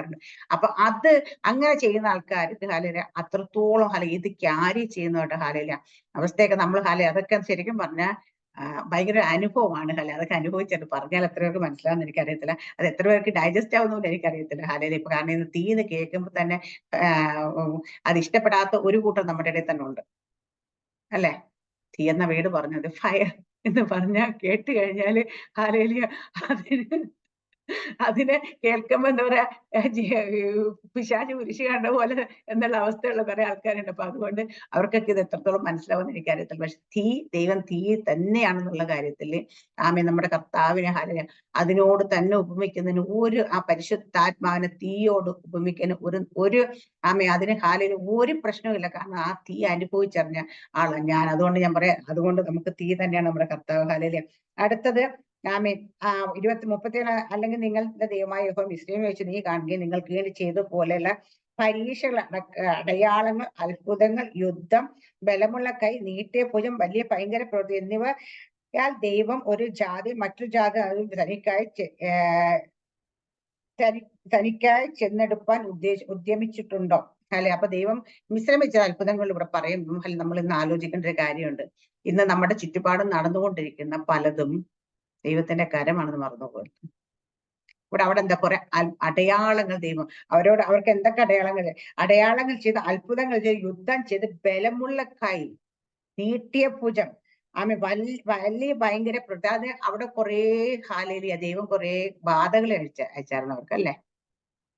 10 ബാധകൾ നമ്മൾ കാണുന്നുണ്ട്. ഇന്ന് നമ്മുടെയൊക്കെ ജീവിതത്തിൽ, നമ്മുടെയൊക്കെ ചുറ്റുപാട്, നമ്മൾ താമസിക്കുന്ന രാജ്യങ്ങളിലൊക്കെ ഈ ബാധകൾ പലപ്പോഴും വെളിപ്പെടാറുണ്ട്. ഇത് ദൈവത്തിന്റെ ദൈവത്തിന്റെ കൈയാണെന്ന് അല്ലെങ്കിൽ ഭുജമാണെന്ന് തിരിച്ചറിയുന്ന ആരെങ്കിലും ഉണ്ടോ? ബോധമുള്ള മനുഷ്യരുണ്ടോ? അവര് പറയും ന്യൂനമർദ്ദ രൂപം കൊണ്ടുകൊണ്ട് മഴ പെയ്ത് അത് വന്നതുകൊണ്ട് കടല് കയറി, ഇതൊക്കെ പറയുമ്പോൾ ദൈവത്തിന്റെ നിയന്ത്രണത്തിൽ ഇതെല്ലാം വന്ന് ആരും മനസ്സിലാക്കുന്നില്ല. ദൈവസന്നിധിയിലേക്ക് തിരിയുന്നില്ല. ജനം ദൈവസന്നിധിയിലേക്ക് തിരിയാൻ വേണ്ടിയിട്ട് പലപ്പോഴും ദേശത്തെ ബാധകളെ അയക്കുന്നത് പക്ഷെ എന്നിട്ടും ബുദ്ധി ഉദിക്കാത്ത, ബോധം ഉദിക്കാത്ത ഹൃദയം തുറക്കാത്ത പലരും നമ്മുടെ ചുറ്റുപാടുമുണ്ട്. ഞാനിവിടെ 39 വാക്യം കൂടെ വായിച്ചിട്ട് നിർത്താം. ആകയാൽ മീത സ്വർഗത്തിൽ താഴെ ഭൂമിയിൽ യഹോവ തന്റെ ദൈവം മറ്റൊരുത്തമില്ല എന്ന് നീ ഇന്ന് അറിഞ്ഞ് മനസ്സിൽ വെച്ചുകൊള്ളുക. നിനക്ക് നിന്റെ മക്കൾക്ക് നന്നായിരിക്കുന്ന ദൈവമായ യഹോവ നിനക്ക് സദാകാലത്തേക്കും നൽകുന്ന ദേശത്ത് ദീർഘായുസ്സോടെ ഇരിക്കേണ്ടതിന് ഞാൻ ഇത് നിന്നോട് കൽപ്പിക്കുന്ന അവന്റെ ചട്ടങ്ങളിലും കൽപ്പനയും. ഇവിടെ പറഞ്ഞ സ്വർഗത്തിലും ഭൂമിക്കും ഇത് യഹോവ തന്നെ മറ്റൊരുത്തമില്ല എന്ന് നീ അറിഞ്ഞ് മനസ്സിൽ വെച്ചുകൊള്ളുക. എന്നിട്ട് നിനക്കും നിന്റെ മക്കൾക്കും നന്നായിരിക്കുന്നത്. അപ്പൊ ഞാൻ എപ്പോഴും ഈ കാര്യം ഞാൻ പറയാറുണ്ട്, പലരോടും ഞാൻ പറയാറുണ്ട്. വിശ്വാസത്തിൽ വന്നിട്ടൊക്കെ പിന്തിമാറി പോകുന്നവരോടൊക്കെ ഞാൻ പറയാറുണ്ട്, നിങ്ങൾ ചെയ്യുന്നതിന്റെ ഭവിഷ്യത്ത് നിങ്ങൾ മാത്രം അനുഭവിച്ചാൽ മതി, ഒരു പ്രശ്നമില്ല. നിങ്ങൾക്ക് ഇഷ്ടമുള്ള ജീവിച്ചോ. നിങ്ങൾക്ക് ഇഷ്ടമുള്ള ഇവിടെ ഭൂമി നിങ്ങൾ പറയുന്ന കണക്കാക്കി ഭൂമി എന്നൊക്കെ നമുക്ക് ദൈവം കാണുന്ന എല്ലാം ദൈവം നമുക്ക് വേണ്ടി സൃഷ്ടിച്ചതാണ്. നമ്മൾ ഇതെല്ലാം ആസ്വദിച്ച് അനുഭവിച്ച് ജീവിക്കേണ്ട ദൈവം കൊണ്ട് വിട്ടേക്കുക. നമ്മൾ തിരിച്ചെല്ലുമ്പോൾ ദൈവം ചോദിക്കും, നിന്നെ ഭൂമിയിലോട്ട് അയച്ചിട്ട് നീ എന്താ ഇതൊക്കെ അനുഭവിക്കാതെ ഇങ്ങ് വന്നേന്ന് ചോദിക്കത്തില്ലേ. അപ്പൊ അതുകൊണ്ട് ഇതൊക്കെ നമുക്ക് വേണ്ടിയിട്ടുള്ളതല്ലേ എന്നൊക്കെ പല കഥകളും പറയും. പക്ഷെ ദൈവം സൃഷ്ടിച്ച കഴിഞ്ഞ ദിവസം പറഞ്ഞ കണക്ക് പലരും സംസാരിക്കും, പറയുന്നതെന്ന് കരയുന്ന കാര്യം, പലരും തർക്കുന്ന കാര്യം പറയുന്ന ആരെന്നത് പറഞ്ഞു. എനിക്ക് ഓർമ്മ ആരോ പറഞ്ഞപ്പോ അവർ പറഞ്ഞ് എന്തുകൊണ്ടാ കള്ളു കുടിക്കുന്നത്? ഞാൻ വിജയപാസ് സംസാരിച്ചു. ഒരു പയ്യൻ മെഡിസിൻ പഠിക്കാൻ എന്തിനോ ഇപ്പൊ മെലിത്തല ഉള്ളത്. ആ പയ്യൻ കഴിഞ്ഞ ദൈവദാസിനെ കള്ളു കുടിക്കുന്നതിന് ബുദ്ധിമുട്ടുണ്ടോ? പ്രയാസം. ദൈവമല്ലേ, യേശു കർത്താവല്ലേ ആദ്യമായിട്ട് വൈൻ ഉണ്ടാക്കിയത്. അപ്പൊ എല്ലാവർക്കും ആദ്യമായിട്ടല്ല ശരിക്കും പറഞ്ഞാൽ, ആദ്യം വൈനുണ്ട്, പക്ഷെ യേശു കർത്താവ് വൈൻ ഉണ്ടാക്കി അത്ഭുതം ചെയ്തില്ല ആദ്യമായിട്ട്. അപ്പൊ വൈൻ കുടി. അപ്പൊ ഞാൻ പറഞ്ഞു, അപ്പൊ ഞാൻ കേട്ടു. അപ്പൊ എന്നോട് പലരും ചോദിക്കാന്ന്, ഞാൻ പറഞ്ഞു യേശു കർത്താവ് ഉണ്ടാക്കിയത് നമ്മൾ കൃത്യമായി എഴുതിയിട്ട് വൈനുണ്ട്, യേശു കർത്താവ് ചാരമായിട്ടത് എഴുതിയിട്ടില്ലെന്ന്. അല്ലേ, കാണാം അല്ലെ? യേശു കർത്താവ് ഉണ്ടാക്കിയത് വൈന ഉണ്ടാക്കിയത്. യേശു കർത്താവ് കുടിച്ചെന്നും വൈന കുടിച്ചത്. വൈനും മദ്യവും തമ്മിൽ ഭയങ്കര വ്യത്യാസമുണ്ട്. ഇത് പറയുന്ന ആൾക്കാരുണ്ട് ഇന്ന്. അല്ലെ? അപ്പൊ ആ പയ്യൻ ചോദിച്ചു, അപ്പൊ അതുകൊണ്ട് നമുക്ക് മദ്യപിക്കുന്നതുകൊണ്ട് കുഴപ്പമുണ്ടോ എന്ന് ചോദിക്കുന്ന പോലെ ചോദ്യം. ഇങ്ങനെ കുറച്ച് ക്വസ്റ്റ്യൻസ് അയച്ചാൽ ഇങ്ങനെ എന്നോട് പറയാനുണ്ടെങ്കിൽ സംസാരിച്ചു. അപ്പൊ ഇത് പലർക്കും ആൾക്കാർക്കുള്ള ഉള്ള പല സംശയം. എന്ന് വെച്ചാൽ ഇത് ഞാൻ പറഞ്ഞത് കേട്ടപ്പോ ഇത് അവന്റെ സംശയമല്ല, ഇത് അവനോട് ആരും ചോദിച്ചപ്പോ അവന് മറുപടി പറയാൻ പറ്റാത്തതുകൊണ്ട് അത് ഇങ്ങോട്ട് അയച്ചത്. മറുപടി കേട്ടിട്ട് പറഞ്ഞു കൊടുക്കാൻ വേണ്ടിയിട്ടായി. അപ്പൊ അതുകൊണ്ട് ഇന്ന് പലരുടെയും കാര്യങ്ങൾ, പലരും പറയുന്ന കാര്യങ്ങൾ ഇങ്ങനെയൊക്കെയാ. അല്ല, നമ്മളോടൊപ്പം ഇത് ഇവിടെ പറയുന്നത്, നമ്മള് എന്താ പറയുക, നിനക്ക് നിന്റെ മക്കൾക്ക് നന്നായി നിന്റെ ദൈവമായ യഹോവ നിനക്ക് സദാകാലത്തേക്കും നൽകുന്ന നീ ദീർഘായുസ്സരിക്കും ഞാൻ നിങ്ങളോട് ഏൽപ്പിച്ച ചട്ടങ്ങളും കൽപ്പനകളും പ്രമാണിക്കണം. അല്ലെ? അപ്പൊ നമ്മൾ എന്തെങ്കിലും തെറ്റ് ചെയ്ത് ഭൂമിയിൽ നമ്മളുടെ സുഖത്തിന് വേണ്ടി, സന്തോഷത്തിന് വേണ്ടി ദൈവത്തിന്റെ പ്രമാണം അനുസരിക്കാതെ നമ്മൾ ജീവിക്കുകയാണെങ്കിൽ നമ്മളോടുകൂടി ഇതൊക്കെ അങ്ങ് മണ്ണിനടിയിലേക്ക് പോകും, കുഴപ്പമൊന്നും. പക്ഷെ നമ്മൾ ദൈവത്തിന്റെ പ്രമാണങ്ങൾ അനുസരിക്കുക, ചട്ടങ്ങൾ അനുസരിക്കാതെ നമ്മൾ നടക്കുമ്പോൾ നമ്മുടെ തലമുറയ്ക്ക് കൊടുക്കുന്നൊരു കരുതി വെക്കുന്നതും ശാപമാണ്. നമ്മളിന്ന് അനുഗ്രഹം ചെയ്ത് നമ്മൾ ദൈവത്തിന്റെ പ്രമാണം അനുസരിച്ച് നമ്മൾ ഇന്ന് ചിലപ്പോൾ നമുക്ക് കുറച്ച് കഷ്ടവും ബുദ്ധിമുട്ടും കൂടെ ഒക്കെയാണ് നമ്മൾ പോകുന്നെങ്കിൽ നമ്മുടെ തലമുറ അനുഗ്രഹിക്കപ്പെടും, ഒരു സംശയമില്ല. ഹല്ലേലൂയ. ഇനിയിപ്പോ ഞാൻ പറയാം, നമ്മുടെ പിതാക്കന്മാർ എന്ത് പാപം ചെയ്തിട്ടുണ്ടെങ്കിലും നമ്മൾ കർത്താവിനെ അറിഞ്ഞ് കർത്താവിലേക്ക് വന്ന് കർത്താവിന്റെ ചട്ടങ്ങളും പ്രമാണങ്ങളും അനുസരിച്ച് നടക്കുകയാണെങ്കിൽ നമ്മളോട് കൂടി ആ സകല കേഴ്സും ബ്രേക്കായി കഴിയും. ഇനിയുള്ള നമ്മുടെ തലമുറ ഇങ്ങോട്ട് വരുന്നവരൊന്നും തൊടത്തില്ല. ഹല്ലേലൂയ. അപ്പൊ നമ്മൾ എന്തുകൊണ്ട് നമ്മൾ കുറച്ച് കഷ്ടതയിൽ കൂടെ പോയാലും ഈ ലോകത്തിൽ പെട്ടെന്ന് നമ്മൾ ലോകപ്രകാരം ജീവിച്ച വ്യക്തി പെട്ടെന്ന് ദൈവത്തിൻ്റെലേക്ക് വരുമ്പോൾ നമുക്ക് ഒരുപാട് പ്രശ്നങ്ങൾ ഉണ്ടാകാറുണ്ട്. നമ്മൾ ആ ദൈവം ഇതിലേക്ക് കൊണ്ട് നമ്മൾ ഒത്തിരി നമ്മളിലുള്ള പലതും ഇങ്ങനെ ചെത്തി കളയും. അതൊക്കെ വേദനയാണ്, അതൊക്കെ നമുക്ക് സങ്കടമാണ്, നമുക്ക് പ്രയാസമായി നമ്മൾ പോകുന്ന അതുപോലെ തീച്ചുള്ള അനുഭവത്തിലൂടെ നമ്മൾ പോകും. പക്ഷെ ഇത് പോകുമ്പോൾ നമുക്ക് ഒരു കാര്യത്തിൽ സന്തോഷിക്കാം, എന്റെ തലമുറ അനുഗ്രഹിക്കപ്പെടും. അതുകൊണ്ട് ഞാൻ എപ്പോഴും നമ്മളെപ്പോഴും നമ്മുടെ കണ്ണുനീരും പ്രാർത്ഥന എന്തായിരിക്കണം? നമ്മുടെ തലമുറകൾ ദൈവത്തിന്റെ പ്രമാണങ്ങൾ നടക്കണം, തലമുറ അനുഗ്രഹിക്കണം, തലമുറ ദൈവത്തിന്റെ പ്രമാണമായിട്ട് ഇടത്തോട്ടോ വലത്തോട്ടോ മാറി നമ്മുടെ തലമുറ മാത്രം തലമുറയായിട്ട് അങ്ങനെ തന്നെ ആയിരിക്കണം. ഇതായിരിക്കണം നമ്മുടെ പ്രാർത്ഥനയും പക്ഷെ നമ്മൾ ദൈവത്തിന്റെ പ്രമാണം വിട്ട് മാറിപ്പോകുമ്പോൾ നമ്മൾ അറിയാണ്ട് നമ്മൾ കരുതി വെക്കുന്ന നമ്മുടെ തലമുറയ്ക്ക് കൊടുക്കുന്ന ഒരു കേഴ്സ് അല്ലെങ്കിൽ ശാപമായിട്ട് അവരെ കൂടെ ഈ ശാപത്തിലേക്ക് വലിച്ചിടുക ചെയ്തുകൊണ്ടിരിക്കുന്നത്. അപ്പൊ അതുകൊണ്ട് ഇവിടെ നമ്മൾ ദൈവം തന്നിരിക്കുന്ന ആ പ്രമാണങ്ങൾ അനുസരിച്ച് നമ്മൾ നടക്കുമ്പോൾ നമ്മുടെ തലമുറയ്ക്ക് അനുഗ്രഹമായിരിക്കും നമ്മൾ അതുകൊണ്ട് സദാകാലത്ത് നൽകുന്ന. അപ്പൊ അതുപോലെ നമുക്ക് തന്നിരിക്കുന്ന സ്ഥലത്ത് ദീർഘായുസ്സോടെ ഇരിക്കണമെങ്കിൽ നമുക്ക് എല്ലാ കാര്യങ്ങളും നന്നായി വരണമെങ്കിലും നമ്മുടെ കുഞ്ഞുങ്ങളുടെ ജീവിതത്തിൽ എല്ലാം നന്മയായി വരണമെങ്കിലും ഒക്കെ നമ്മൾ ദൈവത്തിന്റെ ചട്ടങ്ങളും പ്രമാണങ്ങളിലും വിട്ടുമാറാതെ ദൈവം നമുക്ക് തന്നിട്ടുള്ളതിനെയൊക്കെ അനുസരിച്ച് ദൈവത്തിന്റെ ആത്മാവ് ചിലപ്പോൾ ഒരു കുഞ്ഞു കാര്യമായിരിക്കും. നമ്മളോടൊരു കാര്യം പറഞ്ഞാൽ ഒരു ചെറിയ വളരെ നിസ്സാരമായ ഒരു കാര്യമായിരിക്കും. ഞാൻ കഴിഞ്ഞ ദിവസം നോഹയെ കുറിച്ച് പറഞ്ഞപ്പോൾ നോഹ അവിടെ 30 മുഴം എന്ന് പറയുമ്പോൾ നോഹ 29 കിട്ടിയപ്പോൾ ഇന്ന് ഇത് മതി, ഒരു മുഴത്തിന്റെ വ്യത്യാസമില്ല, ഇതങ്ങ് വെച്ചങ്ങ് പണിഞ്ഞേക്കാന്ന് നോഹ വിചാരിച്ചില്ല. നോഹയുടെ ദൈവം കൊടുത്ത ആ കറക്റ്റ് മെഷർമെന്റിലാണ് നോഹ പണിഞ്ഞത്. ഹല്ലേലൂയ. അതുവരെ മഴ കാണാത്ത നോഹ മഴ വരാൻ പോകുന്ന പ്രസംഗിച്ച് ഹല്ലേലൂയ. ആൾക്കാരെല്ലാം വിളിച്ചു. എന്നിട്ട് പെട്ടകം പണിഞ്ഞു. ഹല്ലേലൂയ. ദൈവം പറഞ്ഞതുപോലെ എല്ലാം ഒരു വ്യത്യാസം പോലും പെടുത്താതെ ഹല്ലേലൂയ. അതിനകത്ത് നമ്മൾ കാണാൻ പറ്റാത്ത കൃത്യമായ ദൈവം കൊടുക്കും. അതുപോലെ എല്ലാം അനുസരിച്ച് സ്വന്തം കുടുംബത്തെ അതിനുള്ളിൽ കയറ്റാനായിട്ട് നോഹയ്ക്ക് കഴിഞ്ഞു. അതുപോലെ നമ്മുടെ കുടുംബത്തിന്റെ പ്രൊട്ടക്ഷനെങ്കിൽ നമ്മൾ ദൈവത്തിന്റെ പെട്ടകത്തിനുള്ളിലാണെന്ന് ഉറപ്പുവരുത്താനെങ്കിൽ നമ്മൾ കഴിയണം. കാരണം നമ്മൾക്ക് അത് കഴിയണമെങ്കിൽ നമ്മൾ മറ്റൊന്നും വേണ്ട, ദൈവത്തിന്റെ ആത്മാവ് നമ്മളോട് പറയുന്ന ഓരോ കുഞ്ഞു കാര്യങ്ങളും നമ്മൾ അത് അനുസരിച്ച് ചെയ്യണം. ചിലപ്പോൾ ചെറിയ കാര്യങ്ങൾ, ചിലപ്പോൾ നഷ്ടം വരുന്ന കാര്യങ്ങൾ, ചിലപ്പോൾ യഥം വരുന്ന അല്ലെ നമ്മുടെ മനസ്സിന് സന്തോഷം തരുന്ന കാര്യമൊക്കെ നമ്മൾ ഉപേക്ഷിക്കണം. നമുക്ക് ചിലപ്പോൾ ഇതൊക്കെ ചെയ്യുമ്പോൾ നമുക്ക് മനസ്സിന് ഭയങ്കര സന്തോഷവും നമ്മുടെ ഹൃദയത്തിൽ ഭയങ്കര സന്തോഷം, ഭയങ്കര സാറ്റിസ്ഫാക്ഷൻ ഒക്കെ വരുമായിരിക്കും. പക്ഷെ ഈ സാറ്റിസ്ഫാക്ഷനും ഹൃദയത്തിന്റെ സാറ്റിസ്ഫാക്ഷനും സന്തോഷം ഒന്നുമല്ല നമ്മൾ നോക്കണം. ദൈവം ആത്മാവ് എന്ത് സംസാരിക്കുന്നു അതാ നമ്മൾ ചെയ്യേണ്ടത്. അത് ചെയ്യുമ്പോഴാണ് നമ്മൾ ദൈവത്തിന്റെ പ്രമാണത്തെ ദൈവത്തിന്റെ വാക്ക് കേട്ട് അനുസരിച്ച് നടക്കുന്നത്. അപ്പൊ നമുക്ക് ഇന്ന് ദൈവം ഏറ്റവും വലിയ വലിയൊരു ഹാല ഇവിടെ മോശ പറയുന്നത് ദൈവത്തിന്റെ ശബ്ദം കേൾക്കാനായിട്ട്, ദൈവം നമ്മളോട് സംസാരിക്കാൻ, ദൈവത്തോട് ചേർന്നിരിക്കാൻ ഒരു ശ്രേഷ്ഠ ജാതി നമ്മൾ ഹാല അത് മറന്നുപോലെ. കാരണം അങ്ങനെ ഇരിക്കുമ്പോൾ ദൈവത്തിന്റെ ആത്മാവ് നമ്മളോട് ഇപ്പൊ നമ്മൾ ദൈവത്തിന്റെ ശബ്ദം കേൾക്കാൻ ഹാല നമ്മുടെ ചെവി തുറക്കുന്നില്ല എങ്കിൽ മറ്റുള്ളവരിലൂടെ ദൈവം സംസാരിക്കുമ്പോൾ അത് ഹാലയിലിയ എനിക്ക് ഭയങ്കര സന്തോഷം തരുന്ന കാര്യമായിരിക്കും ഞാൻ, പക്ഷെ അത് എടുത്തു കളയണം, അത് ഉപേക്ഷിച്ച് കളയണം. അതാണ് ദൈവം ആഗ്രഹിക്കുക. അവിടെയാണ് നമ്മൾ ദൈവത്തിന്റെ ചട്ടങ്ങളും, അല്ലാതെ വചനത്തിൽ പറഞ്ഞേക്കുന്നതൊക്കെ ഇങ്ങനെ അനുസരിച്ച് നടക്കുന്നത് മാത്രമല്ല, നമ്മുടെ ദൈനംദിന ജീവിതത്തിൽ എന്തെങ്കിലുമൊക്കെ മുറിച്ച് മാറ്റുന്ന ദൈവം പറഞ്ഞാൽ ഒരു മടിയും കൂടാതെ മുറിച്ച് മാറ്റും. ചിലപ്പോൾ അത് ബന്ധമായിരിക്കും, ചിലപ്പോൾ നമുക്ക് ഹൃദയത്തിൽ സന്തോഷം തരുന്ന ചില പ്രവൃത്തികളായിരിക്കും. എന്താണെങ്കിലും അത് അത് നമ്മൾക്ക് സന്തോഷം തരുന്നേക്കാട്ടി ദൈവത്തിന് സന്തോഷം കൊടുക്കുന്ന കാര്യങ്ങളാണോ നമ്മൾ ചെയ്യുന്നത്. നമ്മളൊരു കാര്യം ചെയ്യുമ്പോൾ നമുക്ക് പലപ്പോഴും ചില കാര്യങ്ങൾ നമ്മൾ ചെയ്യുന്ന കാര്യങ്ങൾ ഭയങ്കര സന്തോഷമായിരിക്കും, പക്ഷെ ആ സന്തോഷം നമുക്ക് കിട്ടുമ്പോൾ ദൈവത്തിന് സന്തോഷമാണോ, ദൈവം അത് ആഗ്രഹിക്കുന്നുണ്ടോ, ഇതുകൊണ്ട് നമുക്ക് നമ്മുടെ ജീവിതത്തിൽ അനുഗ്രഹമാണോ വരാൻ പോകുന്നത്, ഇതെല്ലാം നമ്മൾ തിരിച്ചറിഞ്ഞിട്ട് അപ്പൊ ചിലപ്പോ ചെറിയ കാര്യം, ചിലപ്പോ വലിയ കാര്യം, എന്ത് പറഞ്ഞാൽ ദൈവമേ കർത്താവേ നീ എന്ത് പറഞ്ഞാലും ഞാൻ അതനുസരിച്ചോളാം എന്നൊരു മനോഭാവത്തോടു കൂടിയാണ് നമ്മൾ ദൈവസന്നിധിയിൽ നിൽക്കേണ്ട കാലം. അങ്ങനെ നിന്നാൽ മാത്രമേ നമുക്ക് മുൻപോട്ട് നമുക്ക് ദൈവത്തോട് ചേർന്ന് നടക്കാൻ പറ്റും. നമ്മുടെ തലമുറ അനുഗ്രഹിക്കുക. തലമുറയുടെ ജീവിതത്തിൽ എന്ത് വിഷയമുണ്ടെന്ന് ഞാൻ പറഞ്ഞുതരാം.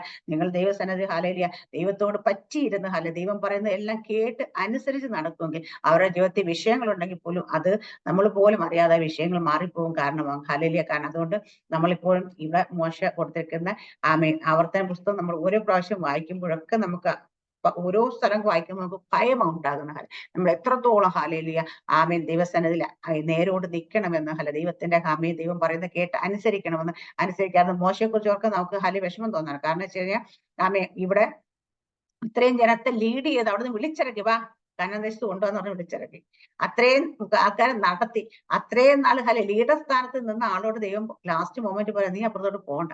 മോശം ഞാൻ ഒന്ന് പോയി കണ്ടിട്ട് ഇനി ഓടി വരാം, അല്ലേ, അവിടെ വരുന്ന് പോയി കണ്ടിട്ട് എനിക്ക് വരാം എന്ന് പറഞ്ഞിട്ട് ദൈവം ചാൻസ് കൊടുത്തില്ലെന്നല്ല, ഭയത്തോട് വേണം ഇതൊക്കെ നോക്കാനായിട്ട്. ഹാലേലുയ. അത്രയും നേരം മോശമൊക്കെ ദൈവം പറഞ്ഞ് സൗമ്യനായ മനുഷ്യൻ ഇതെല്ലാം ഇതുപോലെ പ്രവാചന ഇല്ല എന്നെല്ലാം പറഞ്ഞിട്ട് ആ സ്ഥാനം എല്ലാം കൊടുത്തു, പൊസിഷൻ എല്ലാം കൊടുത്തു, പക്ഷേ അവിടെ പോകാൻ്റെ അനുവാദം കൊടുത്തില്ല. അതുപോലെ നമ്മൾ അങ്ങനെ ആയി പോകരുത്. ദൈവം പറയുന്ന കാര്യങ്ങൾ കേൾക്കുമ്പോൾ അതുപോലെ ചിലതൊക്കെ വേണ്ടാന്ന് പറഞ്ഞ് ഉപേക്ഷിക്കണം. ചിലതൊക്കെ നമുക്ക് ചെയ്യരുന്ന് പറയാൻ ചെയ്യരുത്. അങ്ങനെയുള്ള കാര്യങ്ങളൊക്കെ നമ്മൾ ദൈവസന്നിധിയിൽ അതുപോലെ തന്നെ നമ്മൾ ആയിരിക്കണം. അപ്പൊ ഈ അധ്യായം ഫുള്ള് 4 അധ്യായം നിങ്ങൾ ഫുള്ളൊന്ന് വായിക്കണം. കാരണം വെച്ചാൽ ഞാനത് ഫുൾ പറയാൻ സമയമില്ലാത്തതുകൊണ്ടാണ് ഇത്രയും പെട്ടെന്ന് ചുരുക്കി അങ്ങ് പോയത്. അപ്പൊ ഈ അധ്യായം എല്ലാവരും ഒന്ന് മനസ്സിൽ വായിക്കുക. ഓരോ വാക്യം പ്രതി വാക്യമായിട്ട് തന്നെ നിങ്ങൾ വായിക്കണം. അതൊന്ന് മെഡിറ്റേറ്റ് ചെയ്ത് പോവുക. അപ്പൊ നമുക്ക് മനസ്സിലാകാം നമ്മൾ എത്രത്തോളം ഇനിയും നമ്മൾ ദൈവസന്നിധിയിൽ സമർപ്പിക്കാനുണ്ട്, നമ്മുടെ ജീവിതത്തിൽ എത്രയൊക്കെ ക്രമീകരണം വരുത്താനുണ്ടെന്ന് നമുക്ക് മനസ്സിലാകും. അപ്പം ഈ വചനത്തെ ദൈവം എല്ലാവരെയും അനുഗ്രഹിക്കുമാറാകട്ടെ. ആമേൻ. സ്തോത്രം. God bless you.